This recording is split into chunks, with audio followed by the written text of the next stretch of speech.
Okay.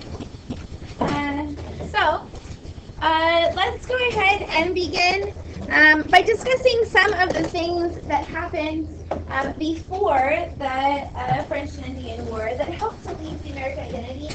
I want to remind you that there are really two important things that have to happen before the American Revolution can take place.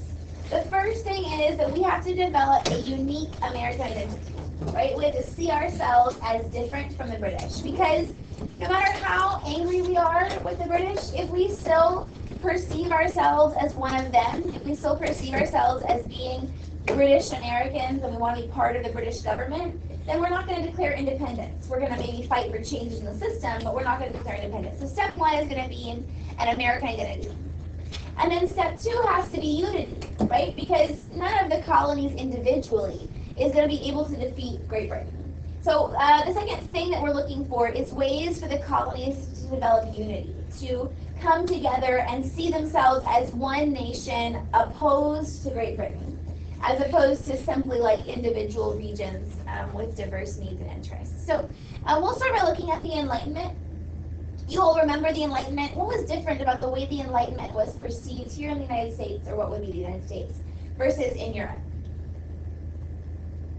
How did we experience it differently? Much more practically, right? Here's Ben Franklin, the quintessential American Enlightenment thinker, much more practical. So I'm going to give you a little bit more detail of what this guy, you know who that is? He's John Locke, that's right, what this guy, John Locke, said. And we're going to talk about John Locke's argument about the social contract. So you're going to want to know about the social contract. This comes from the Enlightenment. And Locke, who is this really influential thinker, proposes this idea of social contract. What he's trying to say is, where does government get its power? Why do we have government? Why are we willing for government to tell us what to do? You know, if we are essentially free human beings, if we're all, you know, have our own inherent rights, then why do we allow government to tell us what to do? To give us laws or take our money through taxes? Why do we do that? And so he sort of backtracks a little bit, and he says the reason we agree to give government some power is because of how unstable the state of nature is. And what he means when he says the state of nature is like, what is the world like, or what would the world be like with no government at all? Right? If there were no government at all, what would the world be like? And the best way that I can get you to understand what the world would be like with no government is to think about, what if we had like a playground and a whole bunch of 2-year-olds and no mommies. So just imagine for a moment what that would look like. A playground and a whole bunch of 2-year-olds, a playground and a whole bunch of 2-year-olds and no mommies at all. What would happen? They'd fight. They would fight. Yeah, there would be biting, probably kicking. If somebody had a toy, There'd be blood. there might be blood. They'd fight over it, right? Somebody would try to take it from them or push them down. Somebody might try to jump off the playground equipment, right, and get hurt. They don't know how to be safe. Somebody might run in front of the swings and get hurt. There'd be rock throwing. They'd use the worst words they can think of, which are probably like poo-poo or something, I don't know. All that would happen. Now, if you're a 2-year-old, does that sound like a safe place? Now, 2-year-olds might think for a second, ooh, I don't want my mom to tell me what to do. I want to go and do it. I'm not sure they have that sophisticated of thoughts, but maybe 2-year-olds like want to do it their way. You know, Dorothy always says, "Me do it," or whatever. But isn't a 2-year-old really happy in that situation? No, right? They're all going to be like in this perpetual state of terror, because even if you are the biggest, baddest 2-year-old in the playground, right, and you manage to steal everybody's toys and the cookies and push the other kid off the slide or whatever, you're not really secure, are you? Because what happens if a 4-year-old walks up? Then all of a sudden you are no longer the biggest, baddest, whatever, and you're going to lose whatever it was that you managed to gain. This is what John Locke says the state of nature is like. He says without government, no one is secure. No one has liberty because they can be forced into slavery by anyone who's stronger than they are. No one can be secure in their property because anyone who's stronger than they are or faster than they are can just take it from them. No one can be secure in their life because there's no one to stop anybody from killing them. Or help to protect them from themselves if there are dangers in their environment. So he says, because the state of nature is so insecure, because it's so scary to live in the state of nature, we might think that we'd rather not have a government, but reality is that we actually are pretty pleased that there are mommies who control the like wild impulses of 2-year-olds in this sort of extended metaphor we've got going on. that we're actually glad for government because it helps protect us. So the social contract says this. What's a contract? It says, I'm going to do this and you're going to do that, right? So the social contract says, we the people are going to give up some of our liberty.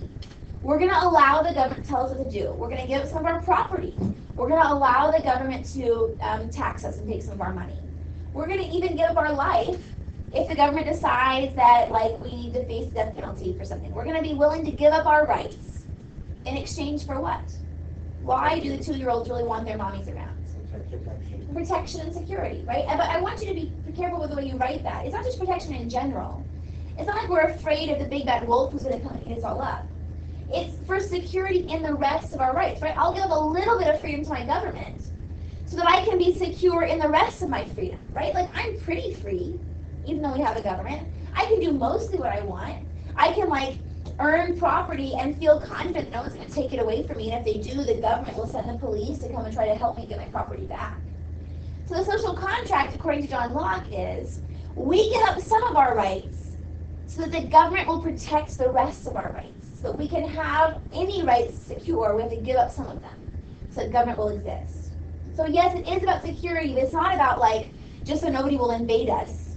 It's about our individual rights, and so that we can be feel comfortable that no one's going to take our rights away from us, except for maybe the government a little bit. Now, there's one more radical piece to what John Locke has to say, and it's pretty controversial, or pretty extreme at least, if you think about it.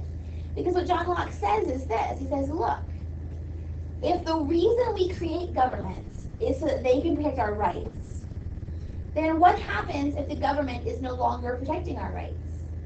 What do we do? Yeah, and more than that, he says, we have not just the right to overthrow it, but he says we have the responsibility to overthrow and replace any government that won't protect our rights. That's a big deal, right?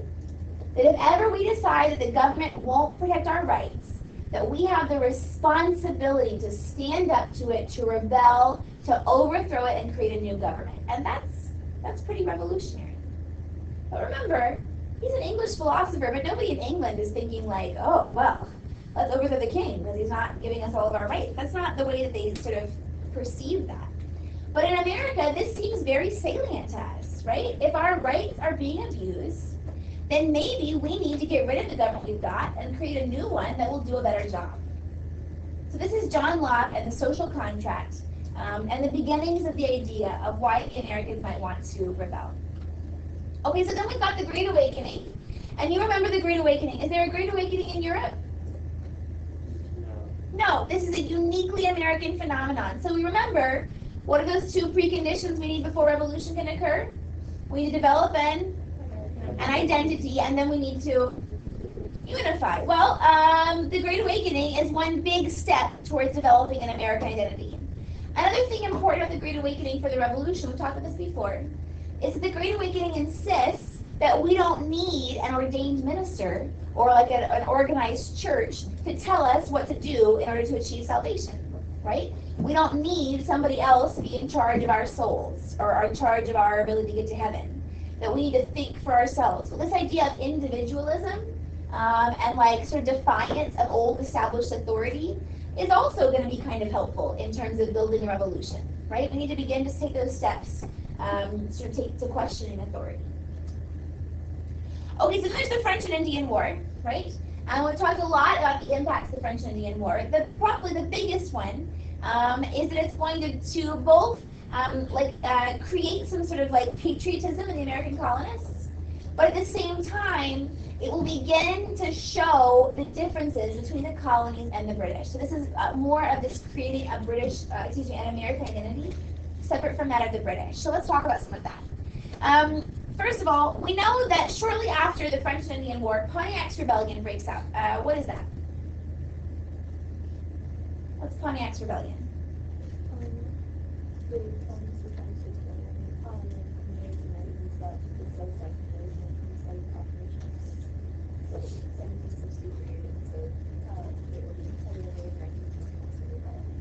Yeah, it actually begins a little bit before the proclamation, but you're right that the colonists are pushing west into the Ohio River Valley. They're moving into that land that used to be sort of claimed by the French. And as they go there, they're coming into conflict with the Native Americans, including sort of a group of tribes that are going to be led by this guy Pontiac. And so Pontiac's Rebellion is a Native American uprising against the American colonists. And it is so bad, right? The Native Americans fight so fiercely that the colonists can't save themselves. They can't put the rebellion down themselves. They have to call on the British government for help. And the British government sends in regulars, they send in the redcoats to help put down Pontiac's rebellion. And so it does two things. First, Pontiac's rebellion is going to continue to contribute to the idea of an American identity, right? Are the British people back in England having to fight Native Americans, before breakfast?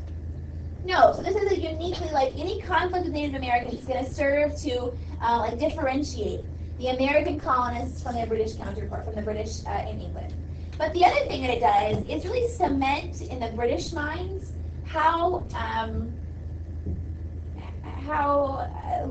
needy the colonies really are. The colonies couldn't even protect themselves from this Native American uprising. They needed the British to come in and help them.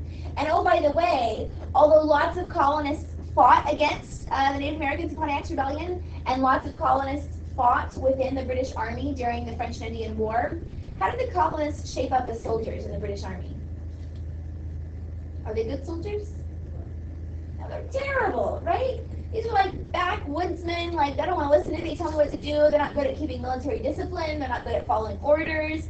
The British officers hated the colonists. They tried to treat them like scum of the earth because they were really terrible soldiers. The British are going to continue to think about the inferiority of the colonists, how they're not as good as the English from Great Britain, how much they need the British to step in, take care of them, protect them. And this is again going to begin to widen the split between the colonists and the British. In response to this sort of Native American uprising, the British will issue the Proclamation of 1763, which, as you know, prohibits the colonists from settling west of the Proclamation line, which is roughly the Appalachian Mountains. Did the colonists obey? They did not. They completely disregarded the Proclamation line and settled west anyway, which is another split between the colonists and the British, right? The colonists are openly defying British law, which is a big deal. Okay, so then of course, the incident of the Paxton Boys, right? So these are a group of Pennsylvania farmers. They are angry that Native Americans have access to what they see as some of the best land. They're angry about some isolated Native American raids, and they think the solution is to go and kill every Native American they can find, which, just for the record, is pretty poorly advised, right? It's not a particularly strong way to start a settlement or maintain peace. But the Paxton Boys are going to basically be an open rebellion. They're going to be fighting against Native Americans in defiance of the government. Ben Franklin pleads with them. He says, guys, this is a really bad idea. We don't need the Native Americans to hate us anymore. We really have to calm down. But the Paxton Boys just, again, reveals how different life on the frontier is from the perspective of those back east, more generally, and those in England especially. So, just again, this division that's growing. So, okay, what about the British? Well, we know that the British are going to see a huge debt as a result of the French and Indian War. The war was fought across an ocean. Those are really long supply lines. It took a long time. Anyway, the British have a lot of money that they owe. And so they decide that one of the things they're going to do is have to raise some money from the colonies to help pay for this debt. But the colonies are going to be really upset about this because, you might think that if the British were so hard up for money, if they were really struggling and had so much debt, then shouldn't they withdraw their standing army from the colonies? It's really expensive to keep an army, especially to keep an army across the Atlantic Ocean. So why do the British complain about their debt if they still have enough money to keep the redcoats in Boston or in New York City or whatever it is? So this is going to be a source of tension. What do you think the British explanation is for the standing army? How do the British explain, well, we need the army there? Yeah, that they would say that the army was there to protect the American colonists, that they needed to be there because the Indians might attack again, and they needed to help defend them. The British might also have begun thinking about all of those American smugglers, right? And the Americans who defy the Proclamation line, the Americans who defy British law about the Navigation Acts. And so the British are also interested in sort of stepping up their enforcement. The French and Indian War is an end to the period of, what it's called, where the British sort of ignore kind of what's going on in the Americas. Good, salutary neglect, right? The French and Indian War is really an end to that period of salutary neglect because there's a sense that, well, the British are going to need to step it up if they want to maintain control over this larger colonial territory. Okay, so let's talk about some taxes. The first real tax that the British are going to raise is the Revenue Act of 1764. This is just 1 year after the end of the French and Indian War. Sometimes it's called the Sugar Act because it raised a tax on sugar. Two things.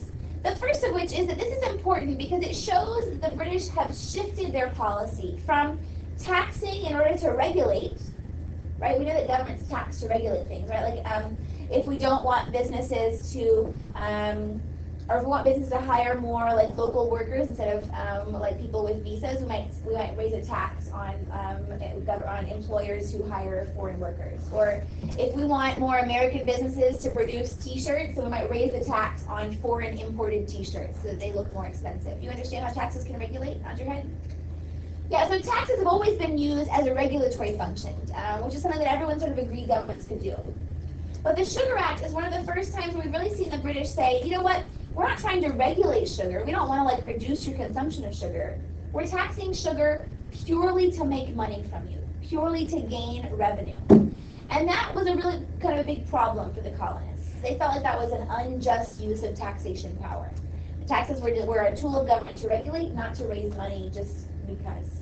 And again, this is a tax specifically for the colonies. If it was a tax for everyone, like if the British back in England had to pay this tax, then maybe that would seem more fair. Well, we have a lot of debt, we need to raise money. But this is like, we're going to raise money just from our colonists. We're not doing this to regulate their trade, we're doing it just to raise money and just from them. That seems unfair. But on the other hand, there isn't that big of a hoopla made about the Sugar Act. And it's because not very many people in the colonies can afford sugar. Sugar was a luxury good that very few people had access to. Most people didn't take sugar in their tea, contrary to the belief, right? So really only the elites are affected by the Sugar Act, and so there's not a lot of uproar about it. Some grumbling, but not a big deal. We don't hear about the Sugar Act as being the thing that causes the American Revolution. But the Stamp Act is a different story. So the Stamp Act comes the following year. This is another attempt to raise money, a revenue tax, from the colonists. And unlike the Sugar Act, the Stamp Act is a tax on pretty much every kind of paper product. Playing cards, newspapers, stationery, even legal documents like marriage licenses or death certificates or legal orders. Anything that you were going to get that was made of paper, you would have to buy the thing you were buying plus pay an additional tax. You had to pay to purchase a special stamp to stick on your paper to show that you had paid the tax.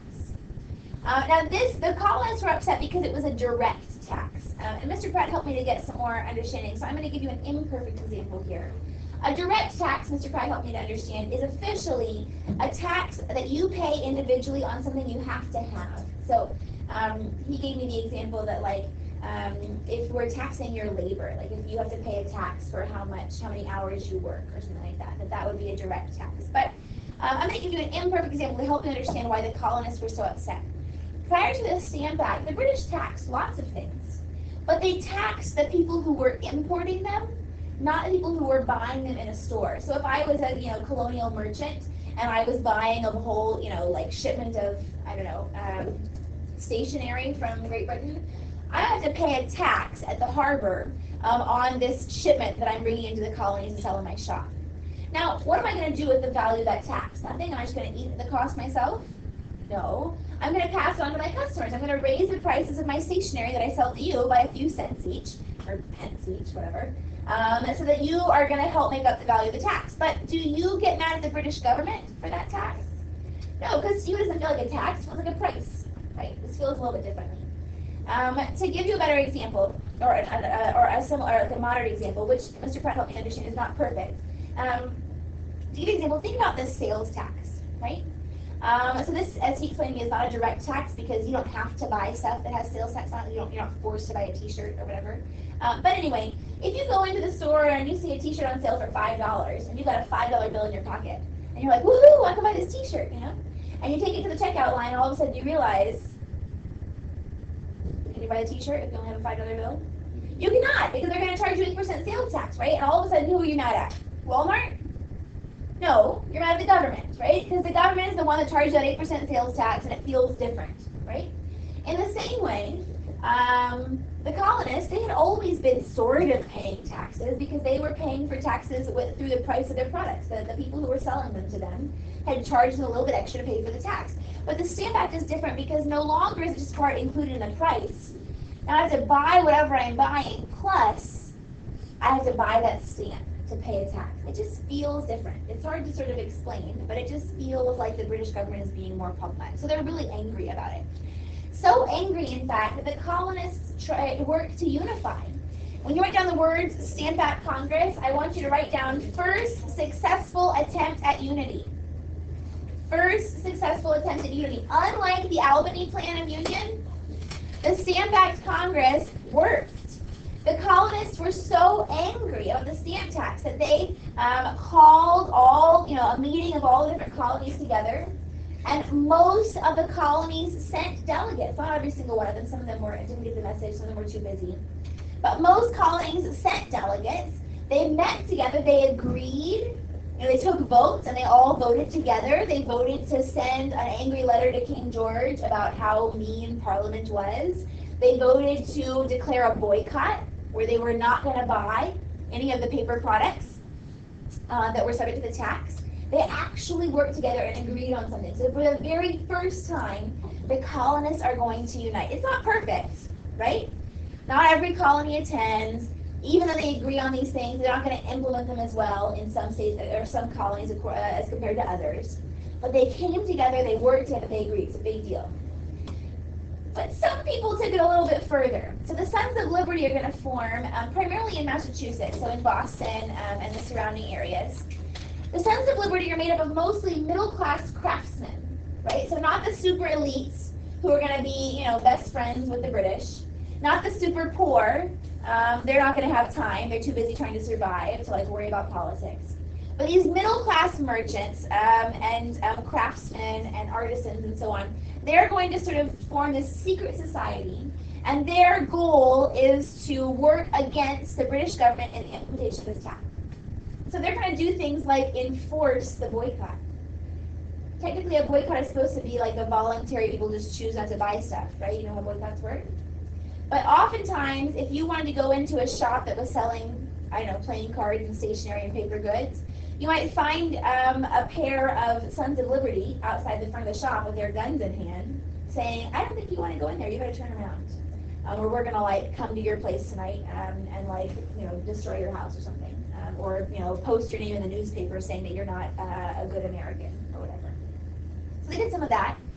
But they got even more violent than that, because the Sons of Liberty also targeted the British tax collectors that were being sent to the colonies in preparation for the implementation of the Stamp Act. So to be clear, the Stamp Act is passed in 1764 or 1765, but it's not going to go into effect until the following year. So even today, if the U.S. government passes a law, they give the people time to kind of prepare for it before it actually goes into effect. Like Obamacare was passed in 2009, but it didn't actually go into effect. People had to have insurance until a year and a half later. So they have time to get ready. Well, so the tax wasn't in effect yet, but British tax collectors are arriving. They're setting up shop. They're getting they're ordering their stamps and getting ready. They're doing all of these things. Well, the Sons of Liberty would go after the tax collectors. They would go and throw rocks in their windows at night, or they would burn them in effigy. So that means they'd make a paper mache doll that looked like a tax collector, and they would parade it through the streets and then light it on fire, which is kind of frightening. This is the Liberty Tree, so to speak. This is a famous engraving from the time. So in the middle of town square, they hang a noose from the tree and say this is for the tax collectors or whatever, which is whatever. And there was tarring and feathering, which means they go if the tax collectors weren't scared off by the rest of all that, they would go and kidnap them basically, dip them in hot tar, which yes is very painful, and then cover them in feathers, which would then stick to the tar so they look like a big chicken or whatever. And so not only is that painful and humiliating, but then it's very difficult to get yourself untarred and feathered because the tar then hardens on your body with the feathers. So you have to peel layers of your skin off as you're trying to get the tar. This is not a fun thing.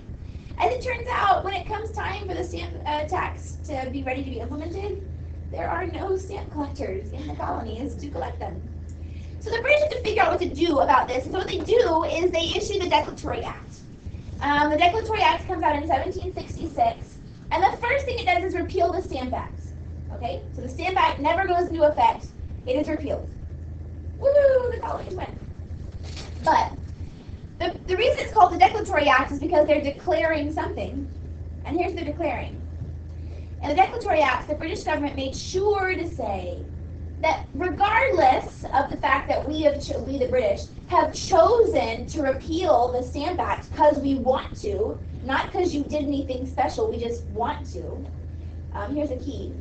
The British reserve the right to tax the colonists whenever, wherever, however, and for whatever reason they want. The basic message is, look y'all, we're repealing this tax, so don't get too happy about it, because we definitely can tax you if we want to, and we will. So the colonists sort of claim victory, yay, they won, and at the same time are still offended and angry at the British government for this refusal to accept a colonial sovereignty. The last piece I want to bring up too, we're going to stop before we get to township duties, is this question of taxation without representation. You guys have heard that, right? No taxation without representation. Well, the argument was the colonists wanted representation where? In Parliament, right? They felt like if there were going to be taxes raised on men, that they should have a say in the legislative body that was going to pass the taxes. Here's the British response. Hey guys, calm down. You have virtual representation. You're virtually represented because Parliament represents British citizens. You're British citizens. Therefore, Parliament represents you. Aren't you happy and satisfied? Let me tell you how the women felt about it in 1919, right? Hey women, Congress represents all Americans. You're an American. You don't need to vote. That wasn't going to work for the women either, right? So the colonists don't buy this argument of virtual representation. And this is, again, going to sort of add insult to injury in the process. So we're going to stop there because I want to talk about test corrections. So let me get this paused.